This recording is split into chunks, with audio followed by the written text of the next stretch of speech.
Question Secretary of State for Scotland. Number 1, Greg Hands. Question 1, Mr. Speaker. Secretary of State. Thank you very much. Mr. Speaker, I'd like to welcome you to your new role and wish you the very best wishes for 2020.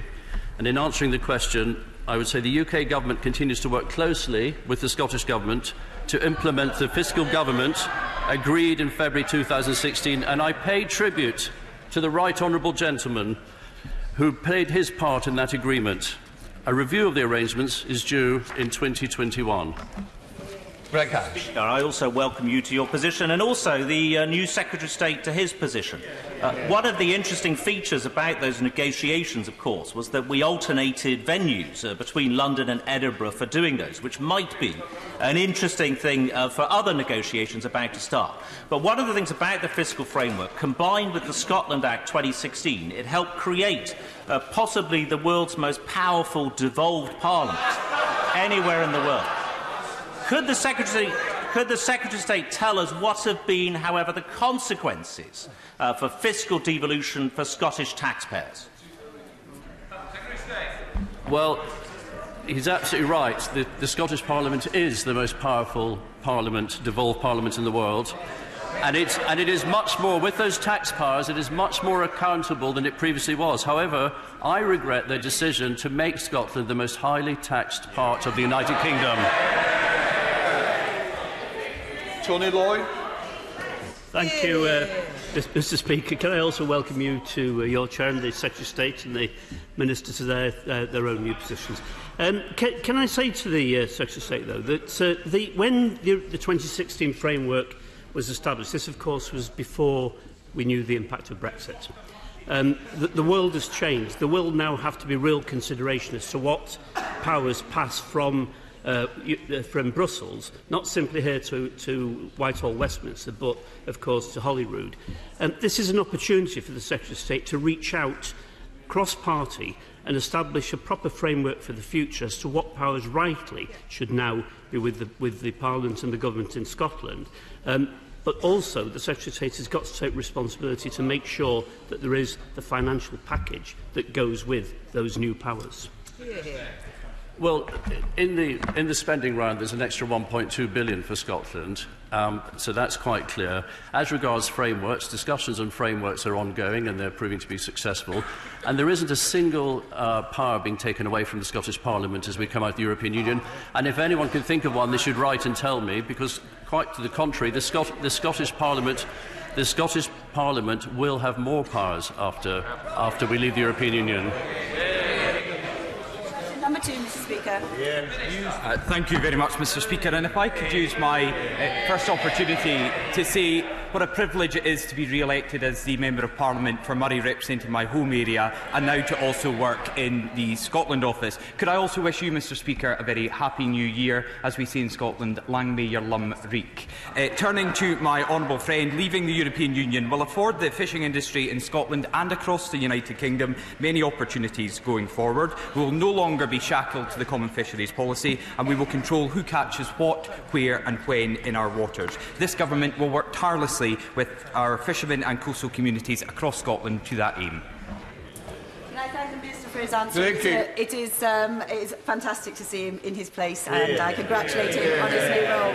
Scotland has a proud history of fishing the finest seafood, and that's something shared by local fishermen in Selsey, in my constituency. But there is great concern that the next generation are not entering the industry, and this is made more urgent as we expect UK fishing will grow once we leave the EU. Can I ask my right honourable friend what discussions he's had with colleagues to develop a pipeline of future fishermen and women into the industry? I'm grateful to my honourable friend for that question, and I accept that for many years the fishing industry has not been the attractive job opportunity for young people in Scotland or across the UK. But when we leave the European Union, I strongly believe that there's a bright future for this industry in the country, and that will hopefully encourage more people to look to fishing as an area where they can have a successful career. I know my honourable friend has been a great champion for the fishing industry in Selsey, and I know she will continue to promote her constituency and its strong links with the fishing industry during this term of Parliament. Angus Brendan McNair. Thank you very much, Mr. Speaker. When the Minister was a backbencher, he understood full well the need for non-European Union and non-European Economic Area crews to come into Scottish waters, particularly on the West Coast. Now, him and his colleague on the front bench, what will they do to make sure this can happen? Or are they going to demonstrate the powerlessness and nothing will happen, as has happened for years? Well, Mr. Speaker, if I can prove what will happen is I could say to the Honourable Gentleman for Nahealand Ninear to wait for question 8, because the Honourable Gentleman for Strangford has a question on exactly that. I will be answering the point then, and I hope he's encouraged by the response. We now come to Chris Law. Chris Law. Secretary of State. With permission, Mr. Speaker, I will answer questions 3, 6, 7, 9 and 13 together. There's no independence of thought in the questions.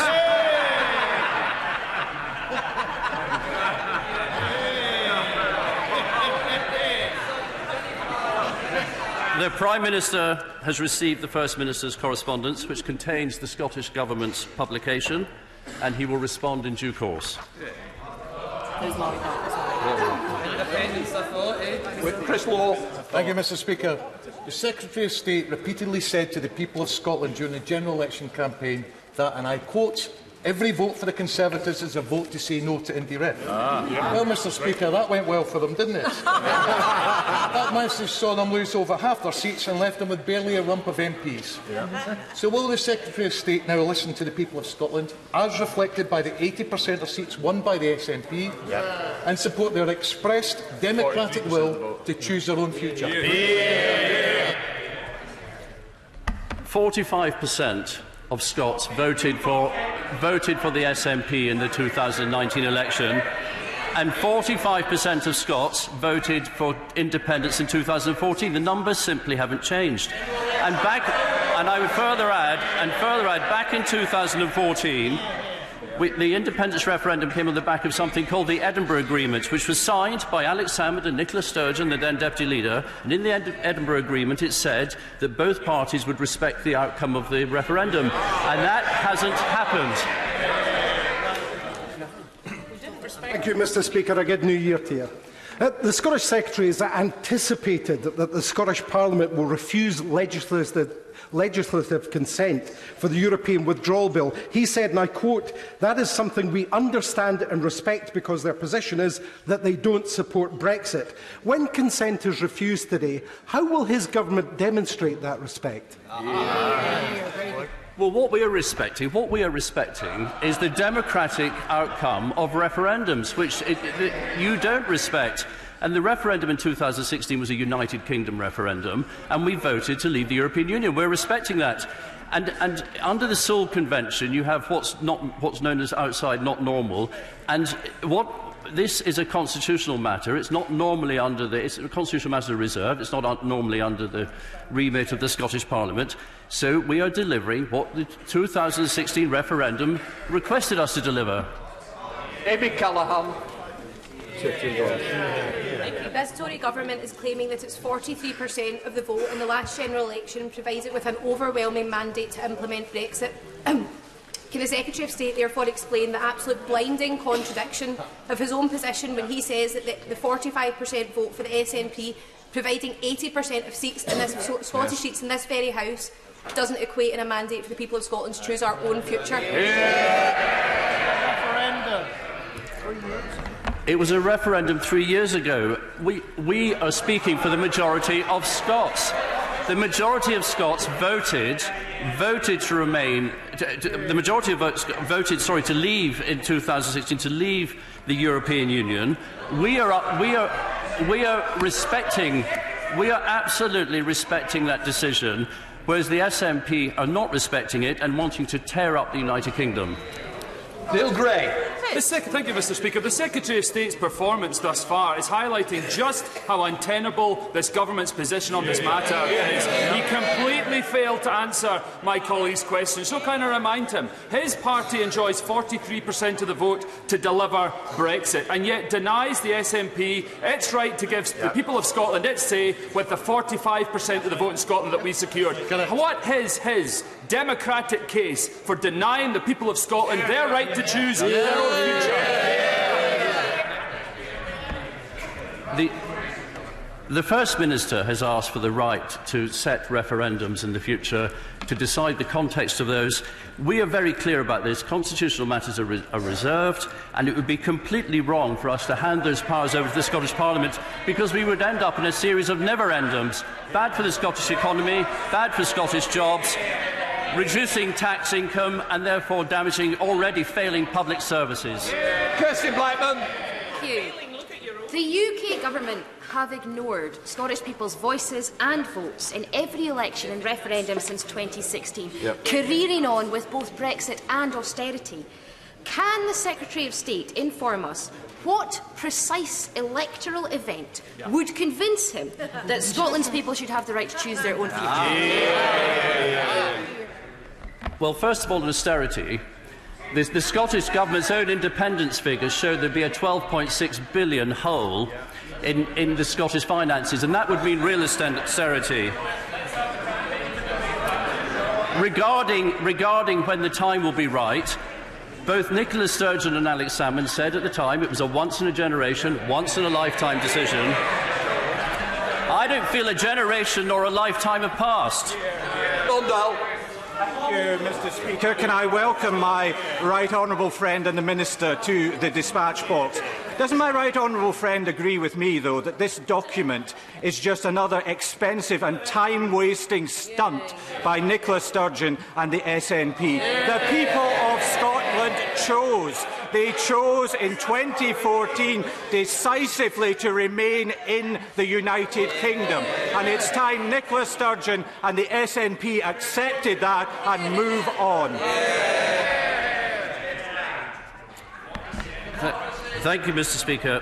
Can I start by thanking my predecessor for his 4 years as Secretary of State for Scotland.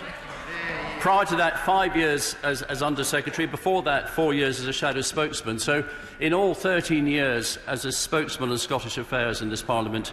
And I think the last person who held that role for that length of time was Willie Ross under Harold Wilson.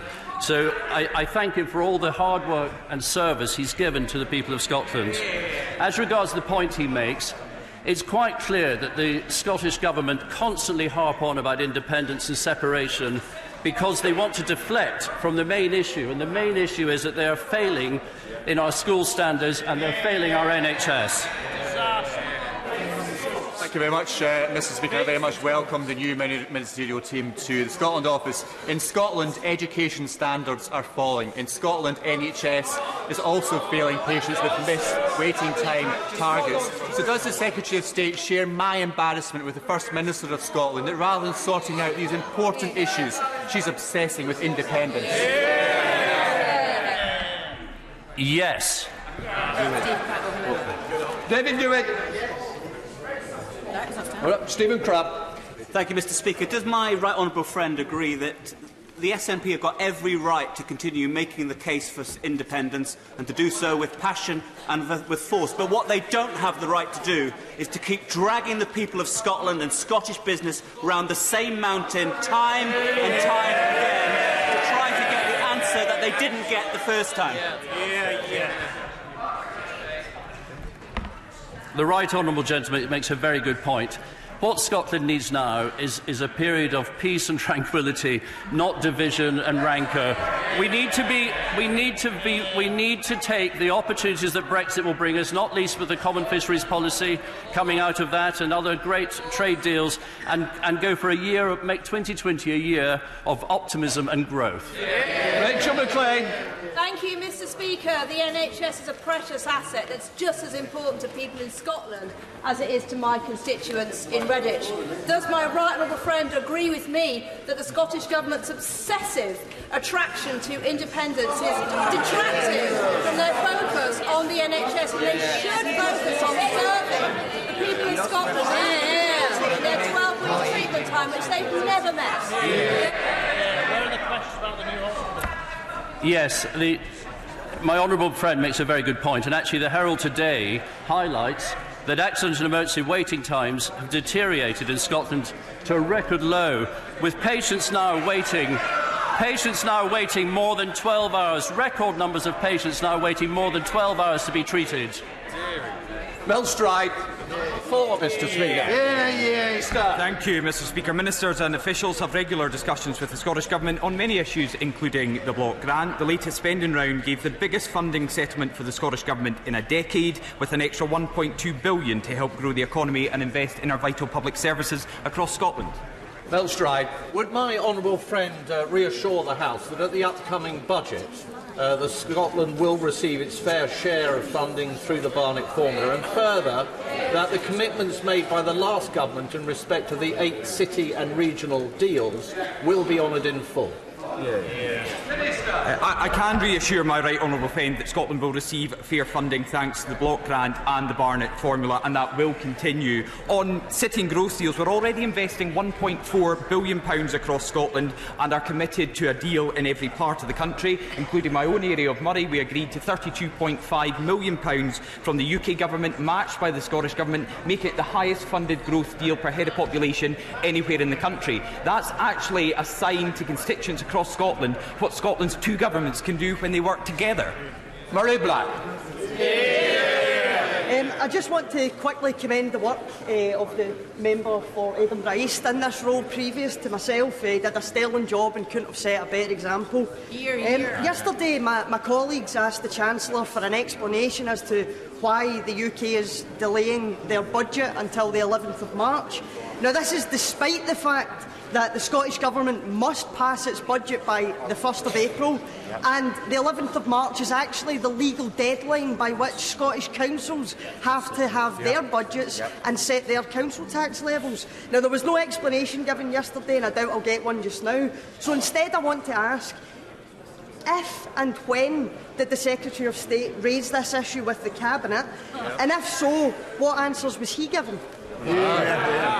Well, can I begin by welcoming the Honourable Lady to her position as the Shadow Secretary of State for Scotland in the reshuffle by the SNP recently, and also pay tribute to the Honourable Gentleman for Edinburgh East for the work he did in that role previous to her. The Chancellor was very clear, I believe, to the new Shadow Chancellor for the SNP that there is nothing to stop the Scottish Government from setting their budget ahead of the UK Government from setting it, and the UK Government has already shared estimates of tax and welfare block grant adjustments based on the latest OBR forecast in December to aid the Scottish Government in these preparations. Murray Black. It's ridiculous for the Scottish Parliament to be expected to know what money it's going to be getting, considering that the UK Government hasn't told them yet. So I'm very quickly realising why many believe that this department is utterly obsolete. Can I ask then whether the Right Honourable Member will at least concede that instead of Scotland needing to wait on this place getting its act together, and instead of having to wait for permission to be told what we can spend money on, can he concede that none of this would be happening if Scotland instead had the full fiscal powers of an independent and competent nation to let us get on with the job properly? Mr. Speaker, the Honourable Lady is asking to let us get on with the job. Us is the SNP Scottish Government in Holyrood, which is letting down our health service, is letting down our education service, is overseeing cuts to local government, which is affecting every local authority in Scotland. And perhaps it's not the amount of money that Scotland gets from this UK Government, which is the highest level in a decade. It's the way it's spent, or in many cases misspent, by the Scottish Government at Holyrood. Johnny Lloyd. Mr. Speaker, those answers simply are not good enough. The Scottish Government in Holyrood, the Scottish local authorities are entitled to know what the block grant is in order to plan their future. Anybody who's tried to set a budget dependent on UK central government funding knows that delay in that makes it almost impossible to manage. When will the Scottish Government be given certainty about what that block grant is so they can begin to plan the future? Well, I hope some of that certainty was given by the Chancellor of the Exchequer yesterday when he did give the commitment and the understanding that there is nothing to stop the Scottish Parliament from passing a budget before the UK Parliament does that. But we have shared the estimates of the block grant and the welfare, the estimates of tax and the welfare block grant with the Scottish Government. We did that in December last year, and we will continue to engage with them going forward. Johnny Lloyd. Mr. Speaker, again, simply not good enough. Not simply can the Scottish Government not set a budget, Scottish councils can't. That impacts on NGOs, it impacts on business, it impacts on services. What the Minister is doing is a measure of incompetence. When will the Secretary of State say to the Chancellor, he's got to do more, there's got to be certainty, we cannot wait till March?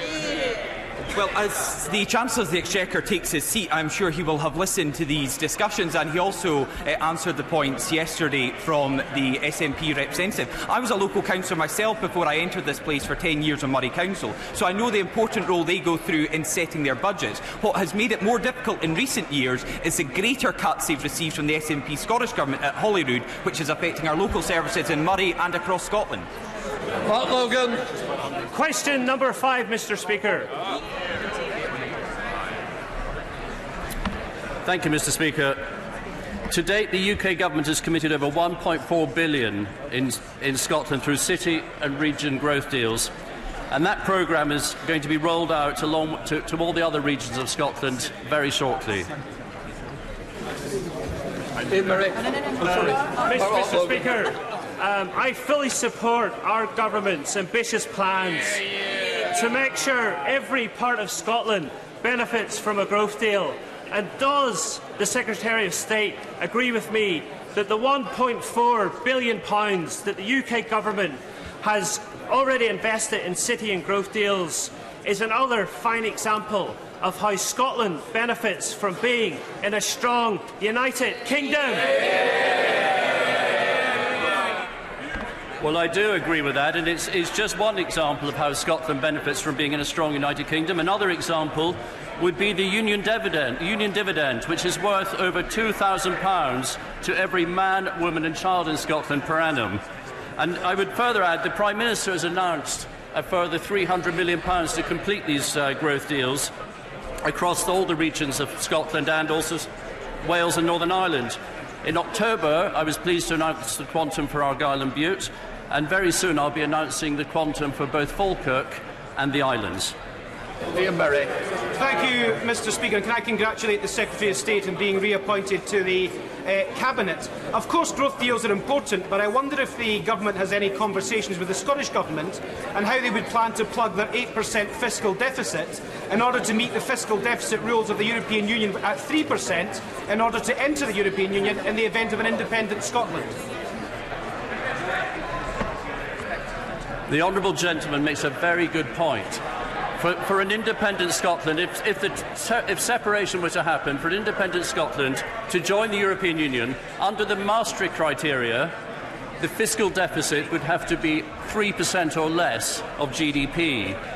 That simply isn't the case. It currently runs at over 7%. So, as things stand at the moment, the economics are pure fantasy. Stevenson. Thank you, Mr. Speaker. The Borderlands Growth Initiative has proved to be very popular in the Borderlands region, and the initiatives that were within it will be implemented in the next year or two.